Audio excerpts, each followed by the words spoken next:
వాచి వాయే, టార్చి వాయే, post card వాయే, పుస్తకం వాయే, రేడియో వాయే, టేప్ రికార్డర్ వాయే, కెమెరా వాయే, క్యాలిక్యులేటర్ వాయే, స్నేహం వాయే, బంధుత్వం వాయే, చివరికి నీ బుర్ర కూడా వాయే.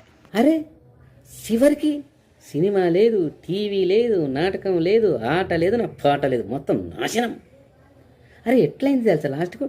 డాక్టర్ ఇదే, కిరాణా షాప్ ఇదే, హాస్పిటల్ ఇదే, మెడికల్ షాప్ ఇదే, మార్కెట్లో ఏడ చూసినా ఈ ఫోనే. అరే ఈ ఫోను మనిషి మాత్రం పిచ్చోడవుతుంది, కానీ ఈ ఫోను రోజు రోజుకి ఇంకా స్మార్ట్గా తయారవుతుంది.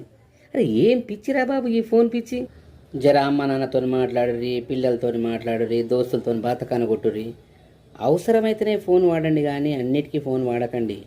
ఈ ఆటల కోసమో కాలక్షేపాని కోసం మొబైల్ వాడారనుకోండి, దానికి మీరు బానిస అయిపోతారు. ఆ తర్వాత మిమ్మల్ని బాగు చేయడం ఎవ్వని వల్ల కాదు. మనిషి ఈ ఫోన్ బంద్ చేసేంతవరకు మనిషి మాత్రం ఆడు నాశనం అయిపోతావురా ఈ ఫోన్ పట్టుకుంటే. అరే వదిలిపెట్టు, జనంత పుస్తకం